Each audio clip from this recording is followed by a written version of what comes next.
नमस्कार। मैं सत्य प्रकाश स्वागत करता हूं अपने चैनल हम सब की कहानी एक नई रोशनी में। वर्तमान में भारतीय शिक्षा की आवश्यकताएं, इसमें कोई दो राय नहीं है कि शिक्षा हमारे समाज को सभ्य और समृद्ध बनाने में अपना एक महत्वपूर्ण स्थान रखती है।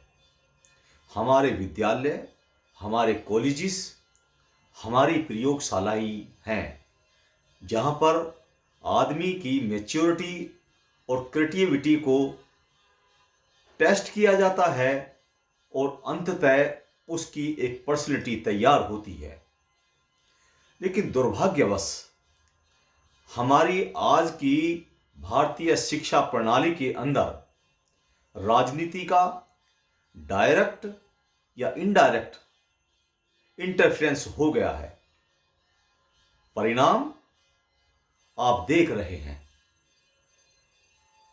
अगर राजनीति को इससे दूर रखा जाए तो इसके लिए बेहतर होगा। ऊपर से एक प्रॉब्लम और, स्वतंत्रता के बाद आज तक भारतीय शिक्षा जगत पश्चिमी मॉडल को निजात नहीं दे पाया है। आज भी उसी पद्धति पर भारतीय शिक्षा पद्धति चल रही है। भारत ने 2047 तक भारत को विकसित राष्ट्र बनाने का लक्ष्य तय किया है। लेकिन इसको समझना चाहिए कि शिक्षा विकास के पहिए की धुरी है।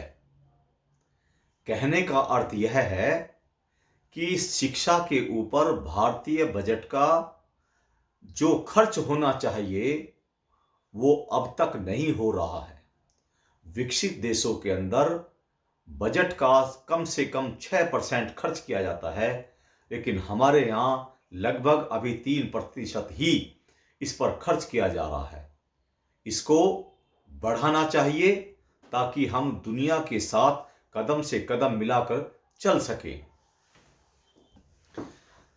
आज पॉपुलेशन की दृष्टि से भारत का विश्व में पहला स्थान है, लेकिन आप सब समझते हैं यह साधन भी सीमित है। भारत तो क्या, पूरे विश्व में साधन सीमित है। युवाओं पर भरोसा बांधना गलत नहीं है, लेकिन युवा शक्ति को नियोजित करना यह जरूरी काम है। उनको दक्ष, सभ्य और सुशिक्षित बनाकर इस कार्य को किया जा सकता है। हमारे युवा पानी की तरह हैं। अगर इसका सही तरह से इस्तेमाल हो तो इसको कई महत्वपूर्ण कार्यों में प्रयोग में लाया जा सकता है।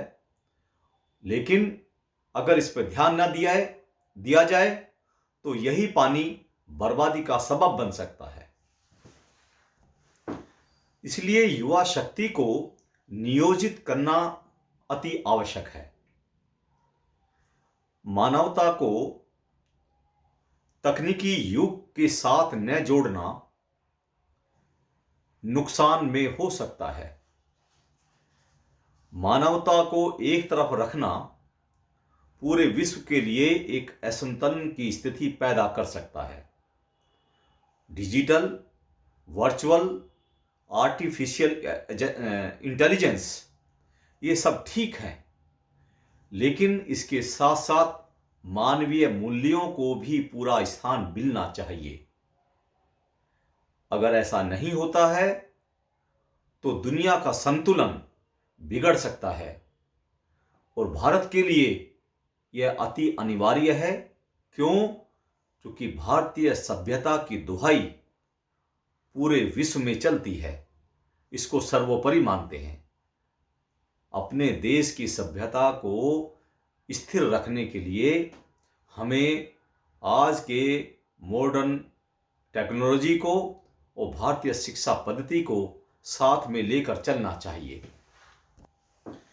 भारतीय शिक्षा को सुदृढ़ करने के लिए हमें अपने नैतिक और सामाजिक मूल्यों से कतई समझौता नहीं करना चाहिए। इसलिए आज के समय में अगर हमें 2047 तक हमारे भारत को विकसित राष्ट्र की श्रेणी में लाना है, तो इस पहिए की धुरी को यानी कि शिक्षा को सबसे ज़्यादा घुमावदार, उसमें किसी प्रकार का कोई फ्रिक्शन ना हो, उस रूप में तैयार करना होगा। और भारत सरकार को इसमें बजट भी बनाना होगा और शिक्षा के जगत में जो आज के समय पे नई नई टेक्नोलॉजी हैं, इस पर ध्यान देना होगा और पुरानी पद्धति से लीक से हटकर कुछ अलग करना होगा। दुनिया के साथ तो चलना ही पड़ेगा, लेकिन हमें अपनी संस्कृति को भी बचा कर रखना पड़ेगा। यही वर्तमान में हमारे इंडियन एजुकेशन सिस्टम की सबसे बड़ी आवश्यकता है। उम्मीद है कि हमारी सरकार, हमारे शिक्षाविद और हमारे छात्र और यहाँ तक कि हम सब लोग, जितनी हमारी जिम्मेदारी बनती है, इस विकास के पहिए की धुरी को ध्यान से देखने की आवश्यकता है कि इसमें कहीं अड़चन न हो जाए, ताकि हमारे देश के विकास की गति धीमी ना पड़ जाए।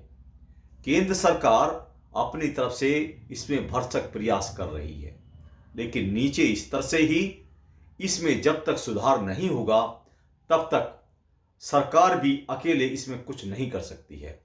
इसलिए सबको अपना अपना योगदान इसमें अवश्य देना चाहिए। इसमें हमारा ही भला है। अगर शिक्षा नीति सही होगी तो हमारा परिवार, हमारे बच्चे सही दिशा में जाएंगे और अपना जीवन व्यापन सही अच्छी तरह से निभा सकेंगे और हम उसमें विकसित राष्ट्र तो होंगे ही, हम अपने आप में भी विकसित होंगे और समृद्ध होंगे। धन्यवाद।